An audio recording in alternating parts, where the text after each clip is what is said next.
Hey there, folks, and welcome to another backstory where we bring you a behind-the-scenes look into our latest news coverage. I'm going to give you guys a quick recap of what happened at the 3A state title game on Saturday against number 2 seed Coolidge and the top seed Chandler Valley Christian. Now, this was pretty much a tale of two halves for the Bears. First half, if that was any indication, everybody who was there thought, okay, you know what? This is it. The Bears are going to do it. They're going to win their first state title in 20 years. Given that, it was the return of Dave Glasgow as head coach, who was the Bears coach back then when the Bears last won the state title game. Unfortunately, things did not end that way. Chandler Valley Christian came back and defeated the Bears 61-59. But it was still a very exciting and emotional game. Coolidge jumped out to a 15-point lead at the half, and, it was all thanks to a very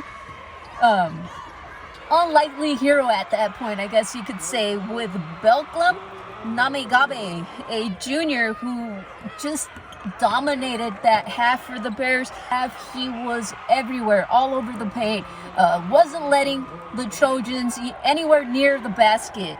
But in the end, it was Chandler Valley Christian's Caleb Shaw who came out on top, 31 points for his team, and he was the one who kind of took over in the second half for the Trojans. Also, it didn't really help that Coolidge really struggled to get their shots to go in the second half.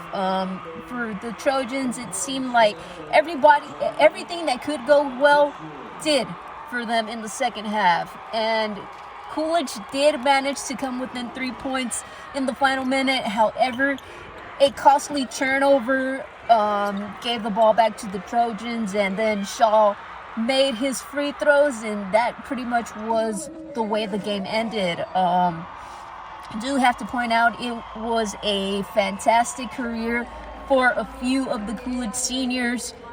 But on the bright side, they have a couple key players coming back next year. And with this experience, it's going to be a very interesting season for the Bears to see how can they come back from this loss and just what lies ahead for this team and Coach Glasgow. That does it for Backstory. Be sure to check out Pinal Central for all of your local news coverage.